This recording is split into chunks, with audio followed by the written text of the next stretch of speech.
Hello les amis, j'espère que vous allez bien, moi ça va.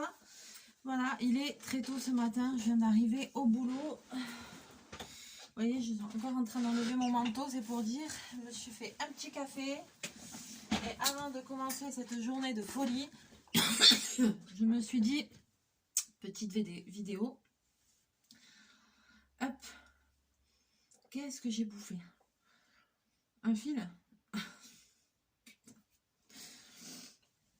Allez, hop. Il fait un petit peu froid aujourd'hui, hein. Il y a de la pluie. Oh là là, la journée va être longue, mon Dieu. Il est 7h et je suis déjà là et je bosse jusqu'à 23h ce soir. Allez, courage Mélie, courage. Alors, mon petit café. J'espère que vous allez bien. Moi, ça va quand même. On est au taquet. Allez, il faut. Alors, dernière vidéo, c'était le repas éthiopien. J'espère que ça vous a plu comme vidéo. C'était super sympa. On a passé une bonne journée. Et j'y reviendrai et je vous expliquerai peut-être un peu plus tout ça, voilà, dans la prochaine vidéo, peut-être d'épée, blabla, voilà. On en reparlera. J'espère que ça vous a fait découvrir quelque chose un petit peu qu'on n'a pas l'habitude de voir. Voilà. C'était super cool. On a passé une bonne journée. Allez, aujourd'hui, je vais vous présenter un kit. Alors, c'est un kit pour faire un sac en punch needle. Voilà, c'est un kit que j'ai eu à Noël, que ma Tati m'a offert. Donc Tati, merci si tu passes par là, mais je sais qu'elle va passer par là parce qu'elle regarde toutes mes vidéos. Donc merci Marie Caillou. Voilà, alors, donc c'est un kit comme ça, vous voyez, c'est pour faire un espèce de tote bag. Normalement, il y a tout ce qu'il faut dedans. C'est un kit, je sais qu'elle a acheté chez Ozar. Donc Ozar, chez nous, c'est le magasin, la chaîne qui remplace Artéis en fait. Donc je sais pas si par chez vous, vous avez ce magasin aussi. Et donc ils font plein de kits comme ça. C'est un kit DMC. Ah, j'ai flippé, je me suis demandé c'était quoi. C'est mon petit chauffage qui s'est mis en route. Ah, j'ai eu peur. Donc c'est la marque DMC. Et ce genre de kit, voilà, chez eux, je sais qu'il y en a pas mal. Il y en a plusieurs, mais ce genre de kit, il y en a aussi à Mondial Tissu. La même marque, ces boîtes beige comme ça, voilà. Donc, on va découvrir un petit peu ce qui contient. J'ai envie d'éternuer. Non. Si. Pardon. Allez, je vais... est-ce que ce que je fais, je vous bascule? Je vous montre comme ça. Non, je vais vous basculer.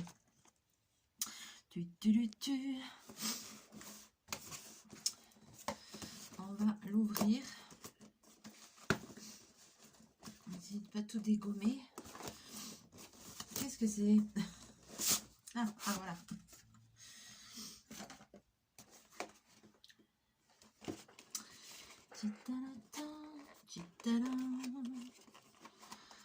Ah mon Dieu, j'ai dormi, mais j'ai l'impression qu'il y a un bus qui me suis passé dessus. Je suis trop fatiguée.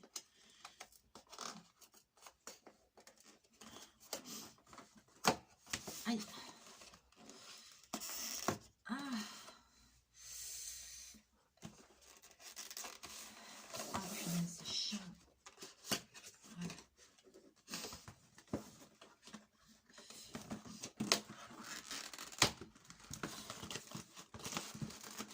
Oh, j'espère qu'il y a des explications et tout, parce que punch needle, c'est pas ma grande spécialité, hein. J'avais fait l'essai sur un kit, mais voilà le kit, donc c'était vraiment un kit basique, ouais, un truc à 3 fois 6 sous. Alors, ouh là là, d'accord, donc ça c'est le tote bag. Mon Dieu, il n'y a pas de... Il n'est pas prédessiné. Oh là là. Oh là là, oh là là. Alors, il y a plein de choses dans ce kit. J'aurais jamais cru qu'il y avait autant de trucs. Bon, alors... Déjà, il y a le tote bag en question qu'on va devoir broder au punch needle. Ok. Pour les personnes qui ne connaissent pas, le punch needle, c'est une façon de broder avec un outil spécial. Et sur le dessus, ça donne un effet un petit peu bouclette, je sais pas comment.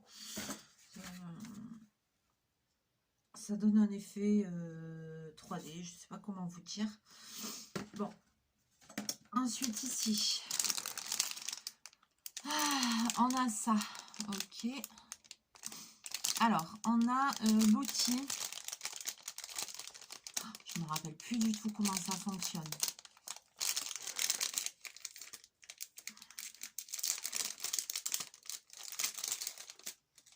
Alors, ici, on a une petite tige comme ça, très fine. Voilà, je pense que ça sert à enfiler si je me rappelle bien. Ça m'a l'air très fin. Là, on a le crochet pour le stylo pour crochet, pour faire le punch needle. Voilà, donc vous voyez, en fait, il y a un trou au bout. Et le fil, normalement, doit passer à travers, si je me rappelle bien. Et ensuite, on a ici, on a ça. On a, voilà, deux espèces de crochets comme ça. Vous voyez, et je sais pas si vous voyez que, voilà, vous voyez, il y a un petit trou dans le crochet. Voilà, alors il y a celui-là, il y a celui-là, il y en a deux. Et je sais pas si ils ont... si c'est deux fois le même ou pas. Attendez, je regarde s'il y a une différence. Ouais, j'ai l'impression... Oui, il y en a un plus fin que l'autre. Mince, pardon. Je sais pas si ça va se voir à la caméra, mais il y en a un qui est plus fin que l'autre. Donc, voilà. C'est pas mal déjà ça niveau matériel.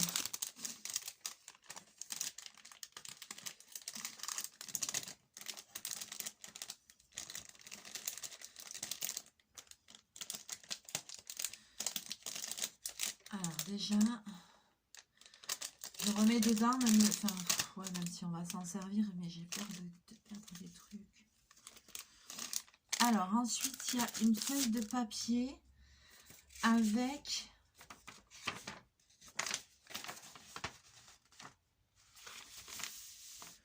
le motif qu'on est censé avoir sur le tote bag. Voilà. Donc c'est bien ça. Hein. Hop, vous voyez, on doit faire un tote bag comme ça. Et donc là, ici, on a une feuille avec le motif. Alors, je sais pas, là, il y a marqué 1 sur 1. Vous voyez, il y a une espèce de...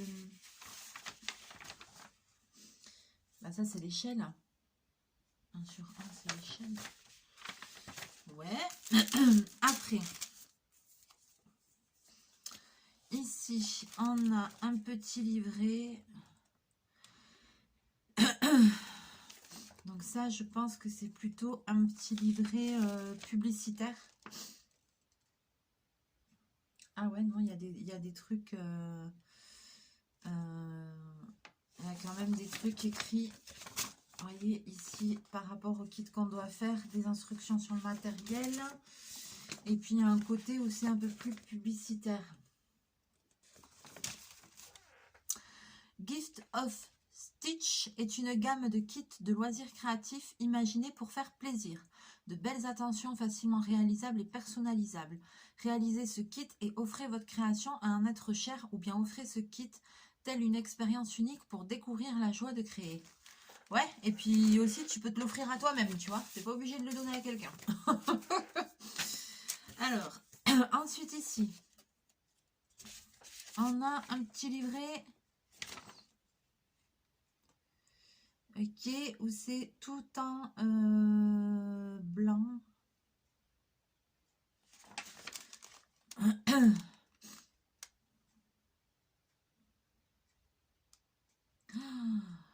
Ah, j'ai déjà mal à la tête rien que de regarder ça, mon Dieu. Ok. C'est des explications. Ah, mais c'est écrit aussi en français, ça va. C'est des explications. Choisissez et insérez l'aiguille. Ouais. Et alors ici, je suppose... Et là, il reste encore deux petites pochettes comme ça. Deux petites pochettes craft.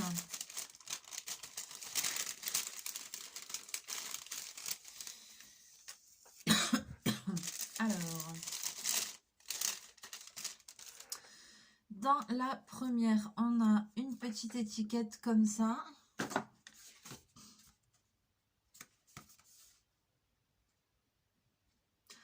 Ah, d'accord, j'ai compris à quoi ça sert l'étiquette.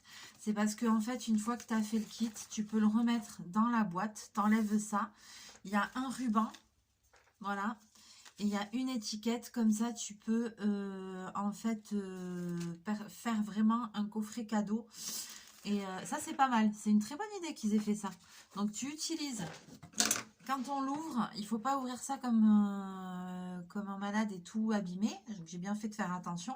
Parce qu'en fait, on peut se resservir la boîte de paquet cadeau. Et dedans, c'est fourni un ruban pour faire le ruban.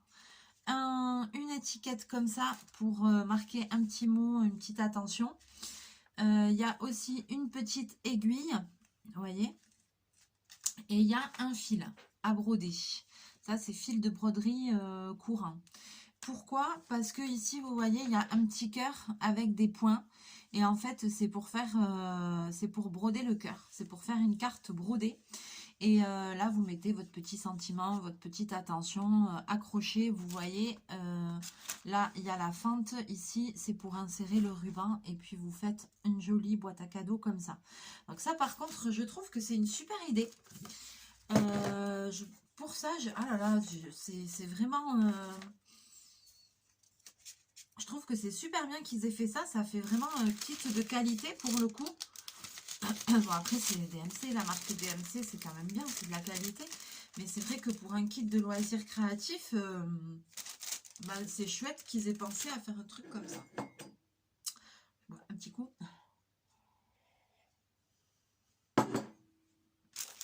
Deuxième petite pochette craft. Là-dedans, on va avoir les fils à broder. Ouais, c'est exactement ça. Je suis étonnée parce que ce sont des fils à broder. Ce sont des DMC déjà, de la marque DMC, mais je suis étonnée, j'allais dire, parce que c'est des fils à broder normaux. Je m'explique. Ce sont des fils à broder comme pour le point de croix, en fait. Et moi, je m'attendais à avoir des fils un peu plus genre canevas, c'est-à-dire un peu plus laine, quoi. Donc, bon. Et donc là, il y en a 1, 2, 3, 4, 5, 6, 7, 8, 9. Il y en a 9.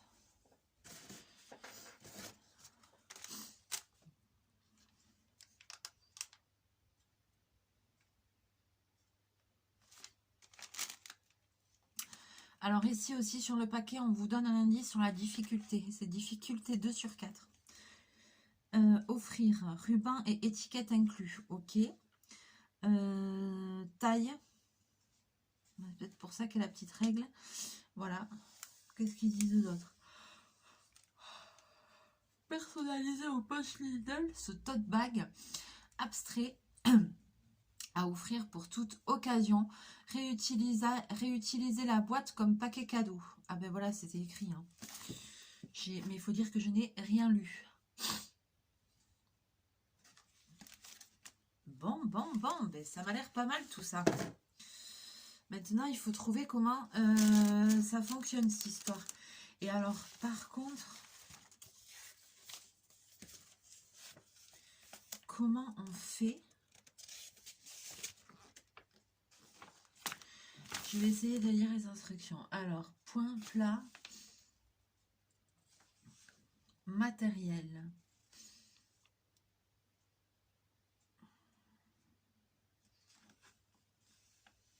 Ok. Glissez cette feuille dans votre sac, centrez le dessin, puis le fixez à l'aide d'épingles ou de scotch.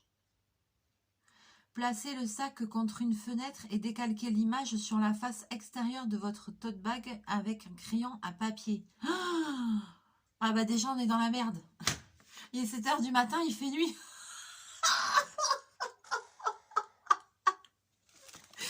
Mais qu'est-ce que tu veux que je décalque quoi que ce soit?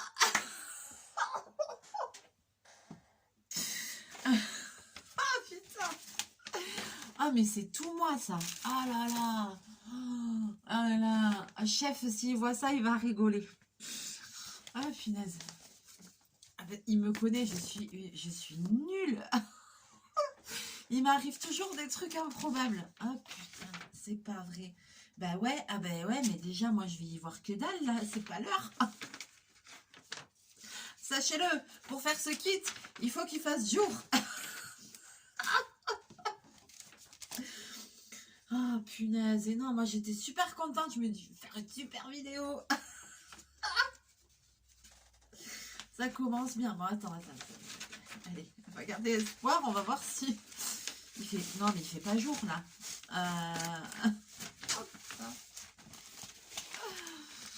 Oh mon Dieu, mais pourquoi tant de haine? Mais pourquoi? Voyez un peu à quoi se résume ma vie. Toute ma vie, c'est ça. Une succession d'emmerdes.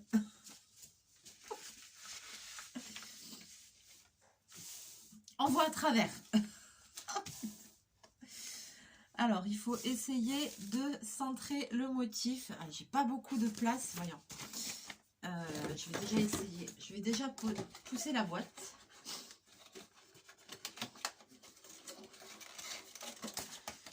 Mettez-vous contre une fenêtre. Et tu fais comment si c'est pas le moment de te mettre contre une fenêtre?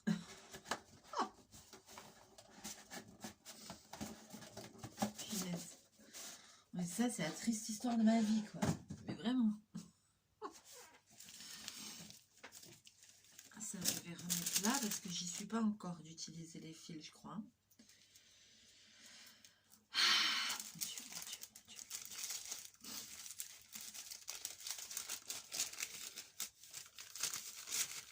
J'essaye de perdre aucune pièce.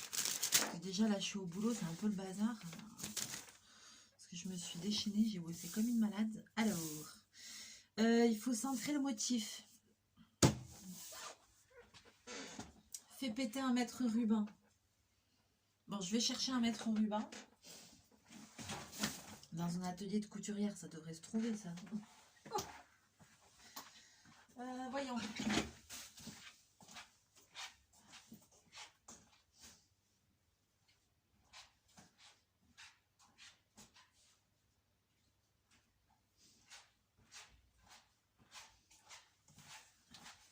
Trouvé. La journée commence fort. C'est comme ça jusqu'à 23 h ce soir. On n'a pas fini. On n'a pas fini. Allez. On s'y met sérieusement. Alors. Je sais pas si... Ouais, si ça se voit. Vous voyez quand même que ça se voit. Par transparence. On voit quand même le motif.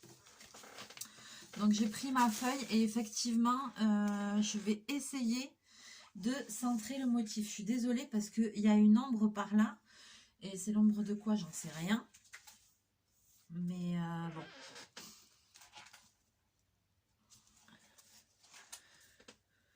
Alors c'est bien, c'est qu'il y a une espèce de grosse valeur ici pour le fond. Et alors ici, voilà, là il y a 6,5.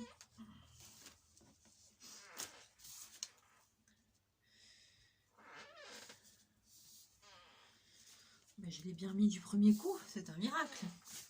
Donc effectivement, je vais prendre des épingles. Ça n'a pas l'air droit cette histoire.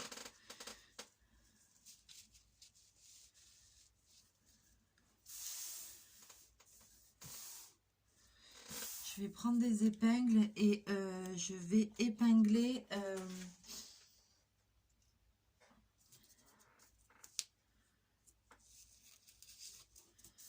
alors je fais attention. Remarque que si vous pouvez prendre toutes les épaisseurs là, ça n'a pas d'importance, c'est juste pour décalquer le dessin. Donc oui, vous pouvez y aller.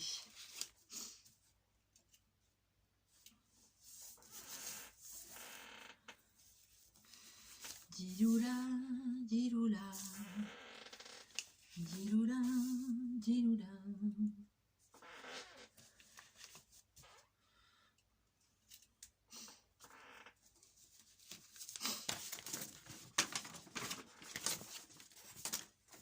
Donc, cette feuille dans votre sac, centrez le dessin, puis fixez-le à l'aide d'épingles ou de scotch. Moi, je vous conseille plutôt les épingles que le scotch. Hein. Placez le sac contre une fenêtre, décalquez l'image sur la face extérieure de votre tote bag avec un crayon à papier. Ok, je vais chercher un crayon à papier.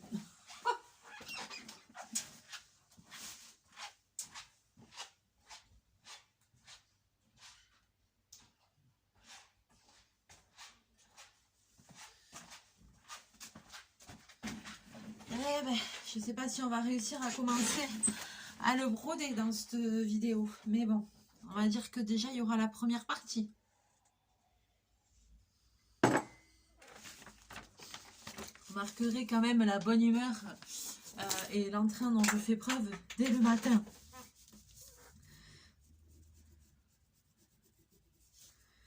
Ben là, je suis obligée de commencer par ça. Super, j'en ai pour 20 plombes déjà.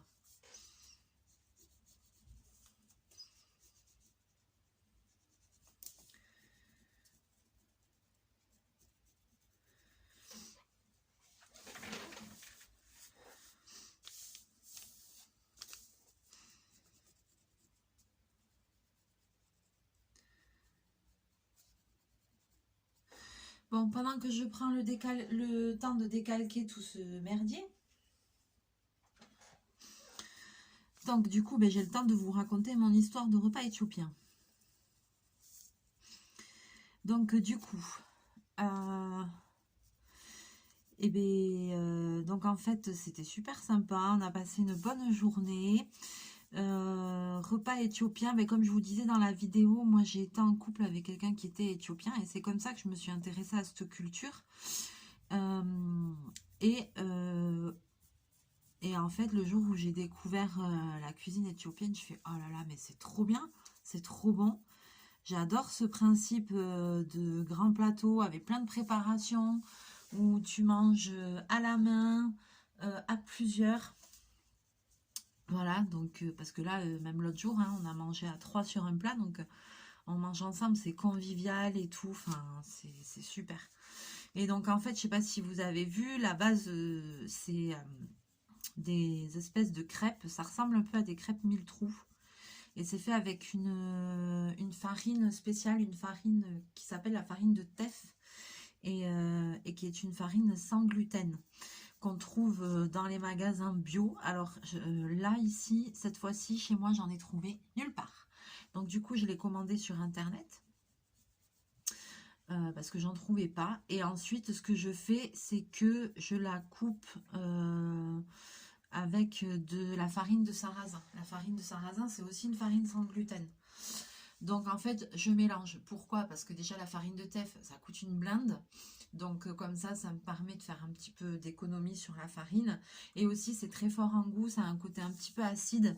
Donc voilà quoi, donc c'est plus sympa. Et pour une recette de pâtes avec 500 g de farine, ben, en général je mets 300 g à peu près de teff et 200 g de farine de sarrasin. Et donc ça, c'est la première chose quand je fais un repas éthiopien que je commence, parce que c'est une pâte, il y a une façon de la faire, c'est comme une pâte, on obtient comme une pâte à crêpes, sauf que c'est une pâte qui doit fermenter pendant plusieurs jours, pendant au moins 48 heures. Donc ça, il faut le commencer avant, quoi. Et après, 48 heures après, le jour J, je finis la préparation. Il y a une façon bien spécifique de faire. Et puis, je laisse à nouveau reposer la pâte au moins 1 heure. Et là, je peux faire mes galettes. Et les galettes, je les fais cuire, enfin mes galettes, crêpes, appelez ça comme vous voulez. Je les fais cuire dans une poêle, mais il ne faut pas mettre de matière grasse. Avec un pinceau, je mets de l'eau. Et en fait, ça cuit comme ça. Après, on peut couvrir pour que ça cuise mieux. Et ça donne, ouais, ça donne des crêpes avec plein de petits trous. Et c'est super bon, quoi. Et après, on fait plein de préparations différentes. Et on met un peu des préparations comme je vous ai montré dans la vidéo. Et après, on prend un petit bout de galette et on mange comme ça chacune des préparations. Alors, il y a beaucoup de recettes qui existent, hein, forcément. Moi, j'en avais fait qu'une petite partie. J'en ai fait quand même 5 ou 6. Je ne vous dis pas le temps que ça m'a pris. J'ai commencé à 5 h du matin pour manger à 13h30, sachant que la veille, j'avais déjà fait 2 plats en avance. Donc imaginez-vous le temps que ça prend. Voilà. Mais à 5h15, touloulou, dimanche dernier, Mélinda était déjà en cuisine. Ouais, mais je sais. Mais je sais que je suis un peu folle, mais c'est pas grave. Je reçois pas souvent, mais c'est vrai que j'aime bien recevoir. J'adore cuisiner. J'adore les cuisines du monde, donc c'est cool, quoi. Donc d'ailleurs, je sais pas si ça vous plairait d'avoir des vidéos sur des trucs comme ça. J'aime bien aussi cuisiner tout ce qui est pour apéritif, dînatoire et tout ça. Par contre, la pâtisserie, je suis nulle. Nulle, zéro en pâtisserie, hein. Euh, c'est vrai, c'est pas mon truc. Donc la pâtisserie, moi, c'est pas trop ça. Moi, c'est plutôt le salé que le sucré. Et puis, alors attends, là, je vois pas bien ce que c'est. Voilà, donc je sais pas si ça vous plairait de temps en temps d'avoir soit des vidéos, mais là, on s'éloigne on s'éloigne des loisirs créatifs, on est d'accord. Mais quand j'ai ouvert ma chaîne, en fait, j'avais hésité. J'avais hésité à faire soit une chaîne sur les loisirs créatifs, soit une chaîne de cuisine, mais vraiment basique pour des débutants, où j'aurais testé des recettes et tout ça, quoi. Et voilà, j'avais hésité. Puis comme chez moi, ma cuisine, elle n'est pas fonctionnelle, elle est pas refaite, c'est la pièce de mon appartement qui manque. Du coup, voilà. Et puis les loisirs créatifs ont tellement une place importante dans ma vie que voilà. Mais c'est vrai que je me dis, j'aime bien des trucs comme ça aussi. Donc, comme j'aime bien partager avec vous, voilà. Je sais pas. Donnez-moi votre avis dans les commentaires. Sinon, j'en ai rien à foutre. J'ouvre une deuxième chaîne. La fille qui en a jamais assez. J'ai déjà du mal à faire tout ce que je dois. Mais bon, je sais pas. C'est une idée comme ça. Donc voilà. Et alors après, donc pour vous dire tous les plats que j'ai fait. Déjà, j'ai fait un plat traditionnel vraiment qui s'appelle le Doro Wat. Wat, ça veut dire tout le temps mijoter en fait. Et donc, j'ai fait un Doro Wat, c'est du poulet mijoté. Et la base, en fait, c'est beaucoup d'oignons, de l'ail, un petit peu de tomate. Et après, il faut des épices spéciales éthiopiennes qu'on appelle un piment éthiopien qu'on appelle le berbéré. Ça s'achète aussi sur Internet. Il y a un site qui en vend, ça s'appelle l'île aux épices. Mais de toute façon, quand on tape berbéré sur Google, on trouve tous les vendeurs et il y a des sites spécialisés dans les épices. Donc, on trouve assez facilement. Donc ça, c'est du poulet mijoté. Il y a des œufs durs dedans. Ouais. C'est un peu bizarre, mais c'est comme ça. C'est un plat traditionnel et c'est super bon. Même moi, en ce moment, je mange presque plus de viande.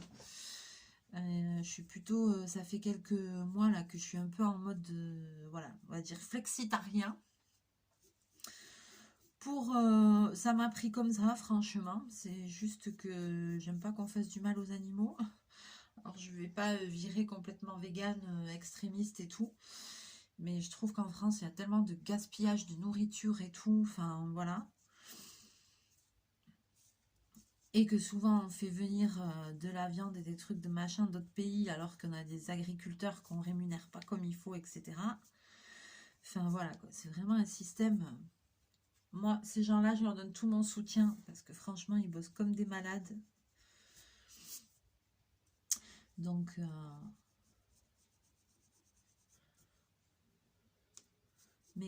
c'est des gens qui méritent de vivre convenablement, je pense, de leur travail. Donc voilà, donc moi je suis un peu en ce moment un peu en mode de flexitarien, on va dire. Mais bon, de roulotte, j'ai mangé quand même, voilà. Je suis pas... Flexitarien, c'est qui limite sa consommation de produits animaux, de, de viande, etc.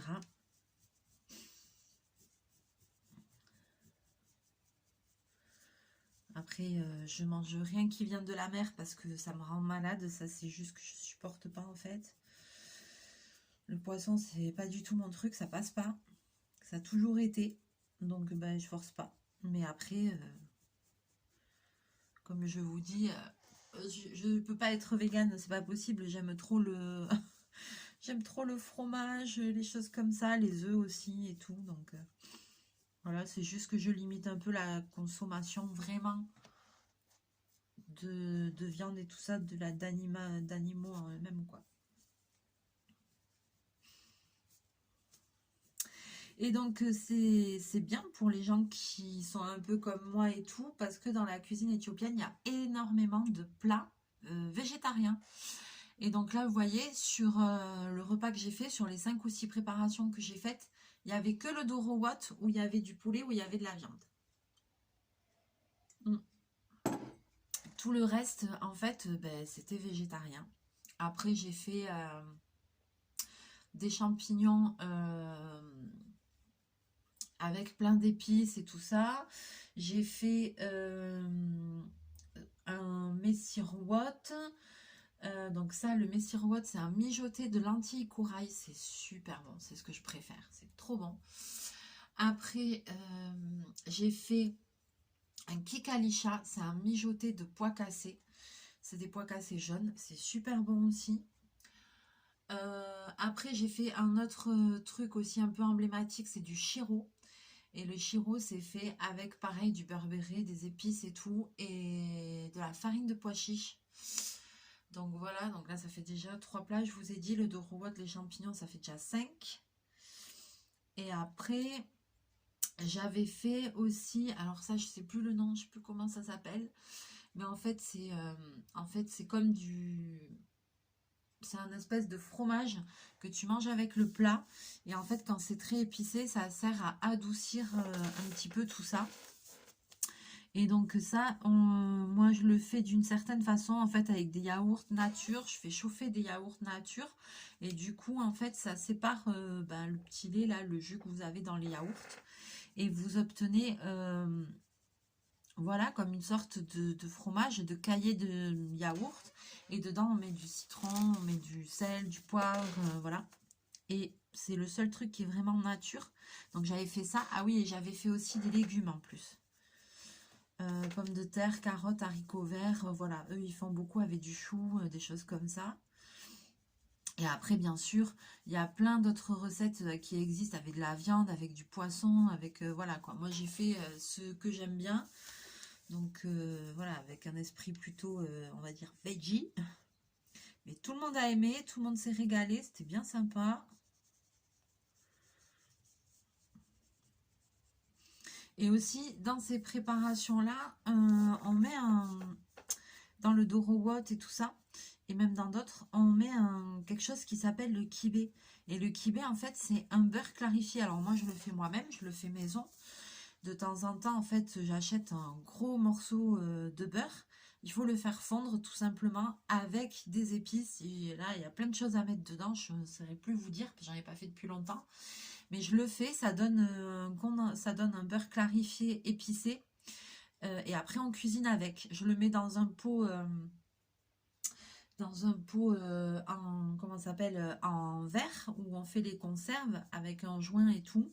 Après, je le ferme et je le garde au frigo, mais ça se garde des mois, quoi, hyper longtemps. Et après, je le mets dans mes plats que je cuisine. Voilà, c'est une façon, un truc qu'ils font aussi et c'est super. Voilà, alors j'espère que vous voyez, vous avez vu comment j'ai bien bossé, j'ai tout truc. Voilà. Alors quand même, parce que là ça prend du temps. Je vois qu'on est déjà à 34 minutes de vidéo. Il va falloir qu'on fasse une deuxième partie. On va être obligé. On va dire que ça c'est la première partie. J'aurais bien aimé au moins essayer d'enfiler une aiguille.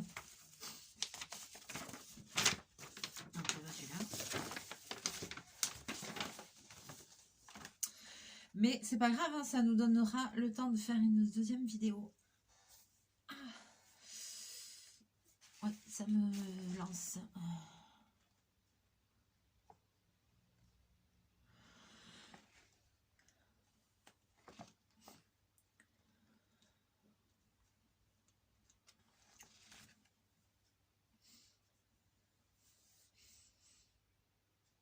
Ah, par contre, je vois un autre truc qui a écrit.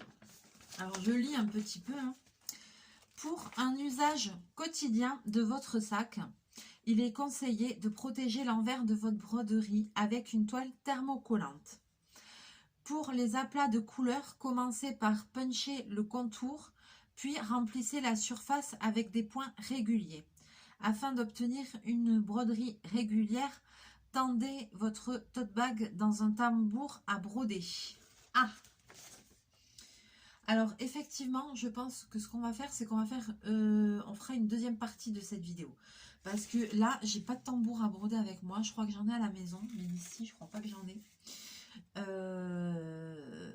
Donc, je pense qu'on fera ça.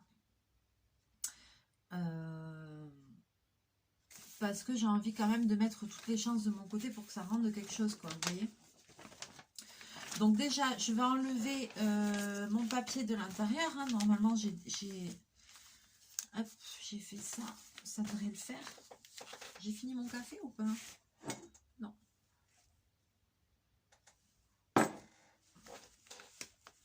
C'est du déca. Sinon, je vais être comme ça.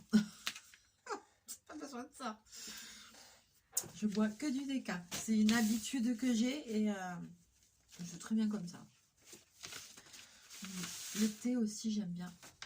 J'adore ça, le thé. Mais là, j'en ai pas. Mais c'est pas du bon.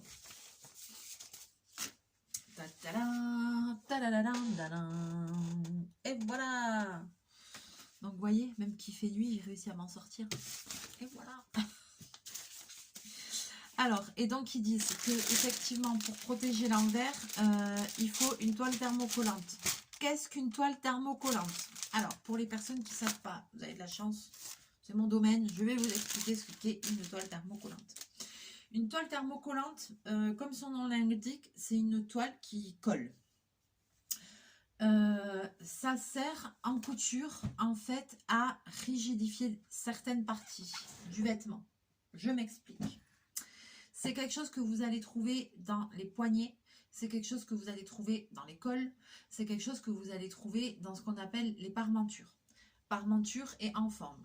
Parmenture, c'est quoi? C'est par exemple ici, sur quand vous avez un manteau, vous avez toujours un retour comme ça, vous voyez cette partie-là, avant que la doublure soit assemblée. Et cette partie-là, à l'intérieur, il y a du thermocollant pour rigidifier, pour après broder les boutonnières, etc. etc. Dans les cols, il y en a aussi.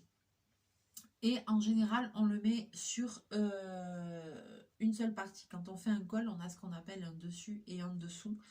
Et en fait, ben voilà, on met du thermocollant sur une des deux parties.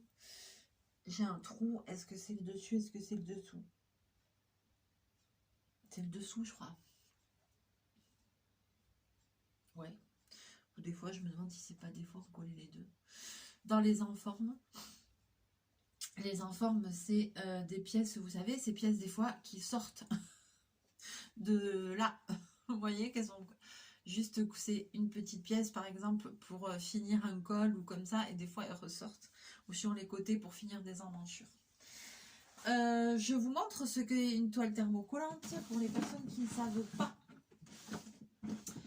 Donc bien souvent la toile thermocollante, elle existe en blanc et en noir.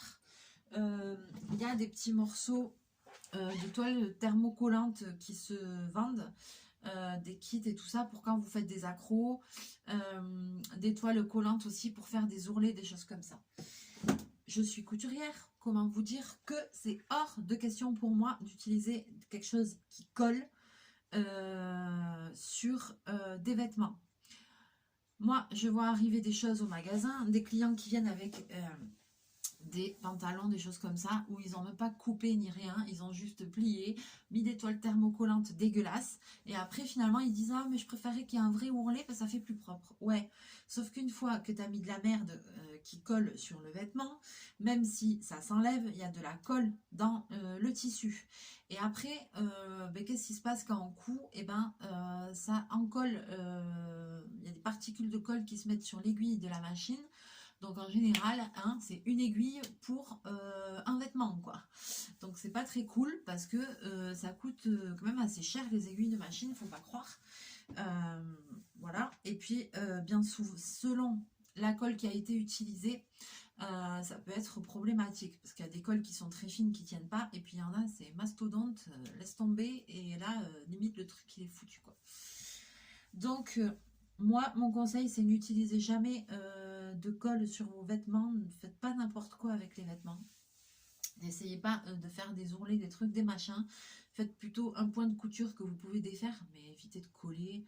Les ourlets de rideaux, bien souvent dans les rideaux, il y a des trucs thermocollants qui sont fournis avec, mais ça tient pas bien. Enfin, c'est pas l'idéal, quoi. Il n'y a rien de mieux que de coudre, voilà, que de piquer à la main, à la machine, d'assembler. Il n'y a rien de mieux, ça fait plus propre, ça abîme pas, et voilà. Alors, il y a différentes toiles aussi, il y a différentes qualités de thermocollant, et le thermocollant, on peut aussi l'acheter au mètre. C'est quelque chose qui s'achète au mètre. Vous allez voir ce que c'est. Par exemple, ici, j'ai la toile thermocollante. Donc, c'est ce qu'il faut utiliser pour ce tote bag. Il y en a de la noire et de la blanche au mètre qui existent. Là, vous voyez que c'est une toile qui est, que ce côté, il brille. Ce côté, il brille beaucoup. Et l'autre côté, il brille beaucoup moins. Là, vous voyez la différence? Côté qui brille pas, côté qui brille. Je vous montre de plus près. Le côté qui brille, en fait, ce qui brille, là, que vous voyez, tout simplement, c'est la colle. Donc, il y a un côté brillant, un côté opaque. Et le côté brillant, c'est le côté granuleux où il y a la colle. Donc, pour thermocoller, tout simplement, vous coupez le morceau que vous avez besoin, vous le mettez sur votre tissu. Donc, la face collante contre le tissu, parce que ça se colle avec le fer à repasser. Donc, la face collante contre le tissu, parce que si vous ne faites pas attention au sens, ça va rester collé à la semelle de votre fer à repasser. Donc, la toile, le côté brillant contre le tissu, et ensuite, on passe le fer à repasser doucement. Voilà, et ça se colle directement au tissu. En général, même, il n'y a pas besoin forcément de mettre de la vapeur et tout. Et ça se colle directement au tissu. Ça protège le tissu, ça le rigidifie. Donc, voilà, c'est fait pour. Donc, quand on vous parle de thermocollant, c'est ce genre de toile. Vous voyez, ça existe en blanc aussi. Celle-là, c'est pas la même qualité. Là, vous voyez aussi, le côté, il est un petit peu brillant. Il est tout granuleux. Ça se voit même à la caméra. Et l'autre côté, il est tout lisse comme une toile de coton. Voilà. Donc, c'est ce côté ici qui a la colle qu'on met comme ça et le fer à repasser par-dessus. Donc, ceci, évidemment, les toiles thermocollantes, vous trouvez ça en mercerie, en magasin de tissus, type Mondial Tissu, Self Tissu, Toto, tout ce que vous voulez. Et donc, vous pouvez en acheter au mètre, parce que là, pour faire un truc qui fasse tout le tote bag, ben en fait, il faut en acheter quand même un bon... Enfin, il faut un morceau de la largeur du tote bag. Donc, ça sert à rien d'acheter une bande thermocollante. Il faut acheter un morceau de thermocollant au mètre. Et si possible, un truc un peu de bonne qualité qui rigidifie bien. Et après, vous serez tranquille et vous pourrez utiliser le tote bag. Voilà. Sur ce, bon, on a découvert le kit, on a pris l'empreinte, je vous ai donné quelques petits conseils déjà. Et comme je vois que la vidéo, ça fait déjà 45 minutes, il faut que je me mette au boulot. Donc, on fera une deuxième partie pour voir l'histoire de l'enfilage et commencer à broder le kit. Sur ce, je vais vous laisser là, je vais vous faire plein de bisous, plein de mouchous, comme d'habitude. Passez une belle journée, prenez bien soin de vous. Et puis voilà, on va se retrouver très bientôt en vidéo, comme d'habitude. Voilà. Plein de bisous, plein de mouchous. À bientôt.